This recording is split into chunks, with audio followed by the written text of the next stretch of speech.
आज की पेपर में बीपीएससी 67 की पीटी को लेकर के बहुत ही इंपॉर्टेंट न्यूज़ आई है जो कि आप लोगों को जाननी ज़रूरी है। कई तरह के बदलाव किए गए, कई तरह के रिफॉर्म किए गए हैं पिछले एक्सपीरियंस को देखते हुए। बीपीएससी ने यहाँ पर बहुत बड़े लेवल पे व्यापक जो है वो बदलाव किया है। चलिए देख लेते हैं। तो पीटी का यहाँ पर डेट दिया गया है बीपीएससी के द्वारा कि ये 20 और 22 सितंबर को आयोजित की जाएगी। 2 डेट में होगी और इसमें जो है ना 20 और सितंबर और 22 सितंबर को 2 पालियों में होगी, क्योंकि इसमें 6,02,000 से अधिक परीक्षार्थी जो है शामिल हो रहे हैं। बहुत बड़ा कंपटीशन होने वाला है और मार्क्स जो है वो परसेंटाइल के आधार पर बने जाएंगे। यानी कि यहाँ पर जो है रेलवे वाले सिस्टम समथिंग कुछ अप्लाई की जाएगी मार्क परसेंटाइल, क्योंकि एक से ज़्यादा पालियों में ये परीक्षा आयोजित की जाएगी। ठीक है। और ये नई व्यवस्था के तहत जो है अब परीक्षा हॉल में ही प्रश्न पत्र और ओएमआर की सीट खोली जाएगी। तो बहुत ही ट्रांसपेरेंट वे में होगी परीक्षा। कोशिश की जा रही है कि बीपीएससी जितनी ट्रांसपेरेंट वे में काम कर सके, है ना। तो इससे जो है अभ्यर्थियों को एक तरह से राहत मिलेगी कि उनको एक डर जो मन में रहता है कि हमेशा लीक हो जाती है, वो चीज़ नहीं होगी।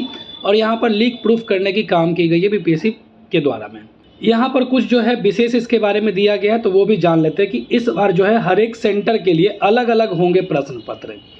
किसी भी एक सेंटर पे एक ही तरह के, किसी भी 2 सेंटर पे एक ही तरह के क्वेश्चन पेपर नहीं होंगे, ऐसा कहना है बीपीएससी चेयरमैन सर का, अतुल प्रसाद सर का। ये भी आपके बीपीएससी पीटी का एक क्वेश्चन है, इसको आप ध्यान में रखिएगा कि अतुल प्रसाद हैं बीपीएससी के चेयरमैन। तो इन्होंने कहा है कि ये अपनी निगरानी में जो है ना, अतुल प्रसाद ने कहा है कि अभ्यर्थियों से अपील की है कि वे परीक्षा समाप्ति के बाद अपनी निगरानी में इसे सील करवाएं। परीक्षार्थियों की परीक्षा आरंभ होने से 1 घंटा पहले तक ही परीक्षा हॉल में प्रवेश की अनुमति दी जाएगी। प्रवेश के बाद अभ्यर्थियों की बायोमेट्रिक, उसके बाद आइरिस स्कैन यानी आंखों की पुतलियों की स्कैनिंग की जाएगी, फोटोग्राफी की प्रक्रिया की जाएगी और सभी परीक्षा केंद्रों पर जैमर लगा रहेगा, जिससे मोबाइल नेटवर्क काम नहीं करेगा। अब बताया है कि अब प्रश्न पत्र के सुरक्षा मानकों में व्यापक बदलाव हुआ है। इसके तहत अब हर सेंटर के लिए अलग अलग प्रश्न पत्र रहेंगे। इससे प्रश्न लीक होने पर जानकारी हो सकेगी कि किस सेंटर से प्रश्न लीक किए गए। उन्होंने बताया कि हर एक परीक्षा केंद्रों के लिए स्पेशल एक ट्रंक में अतिरिक्त लॉक के साथ प्रश्न पत्र भेजे जाएंगे। इस लॉक में भी एक विशेष जीपीएस तकनीक रहेगी। जहां भी इसे खोला जाएगा या खोलने की कोशिश की जाएगी, तुरंत ही बीपीएससी के कंट्रोल रूम को सूचना मिल जाएगी। ठीक है। और ये भी बताया गया कि सभी जिलों में आयोजित नहीं की जाएगी, अब चुनिंदा शहरों में ही आयोजित की जाएगी बीपीएससी की परीक्षा। और यहाँ पर जो है लोहार जाति को लेकर के कुछ न्यूज है कि वो अब एसटी से नहीं है, अब वो जो है ईबीसी में आते हैं। इसके अलावा एक और इम्पॉर्टेंट न्यूज यहाँ पर भी है कि अभ्यर्थियों की लॉगिन में अपलोड होगी ओएमआर सीटें। जैसे आप बीपीएससी के जो साइट खोलिएगा तो वहाँ पर कैंडिडेट लॉगिन होता है, जो कि आप एडमिट कार्ड डाउनलोड करने के लिए करते हैं।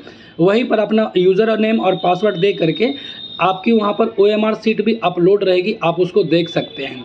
तो बिल्कुल ही ट्रांसपेरेंट वे में काम किया जा रहा है और डेट भी आपके सामने आ गई। और देखा जाए तो अब मात्र 1 महीने का समय बच गया है और काफ़ी मात्रा में आपके पास कैंडिडेट इस बार बीपीएससी पीटी में उतरने जा रहे हैं। तो कंपटीशन बहुत ही तगड़ा है। तो आप अपनी जो रिदम है उसको फिर से एक बार बनाइए, कोशिश कीजिए कि इस बार पीटी आपका क्लियर हो ही जाए। और आशा उम्मीद करता हूं कि सब कुछ ठीक हो जाए, ताकि इसके बाद जो है मेंस की परीक्षा में लगा जाए। बहुत दिनों से ये घिस रहा है बीपीएससी पीटी का एग्जामिनेशन, जिससे कैंडिडेट की जो रिदम होती है वो भी ब्रेक होती है, उनको डीमोटिवेशन भी होता है और एक तरह से हताशा हाथ लगती है। तो ऐसा उम्मीद करता हूँ कि आगे कुछ ना हो। चलिए, बहुत बहुत आपको एक तरह से कॉन्ग्रेचुलेशन की नई डेट आ गई है और साथ ही आपके लिए एक परीक्षा की तिथि घोषित हो गई है, जिससे आपकी वास्तविक परीक्षा भी शुरू हो जाएगी। Thank you very much.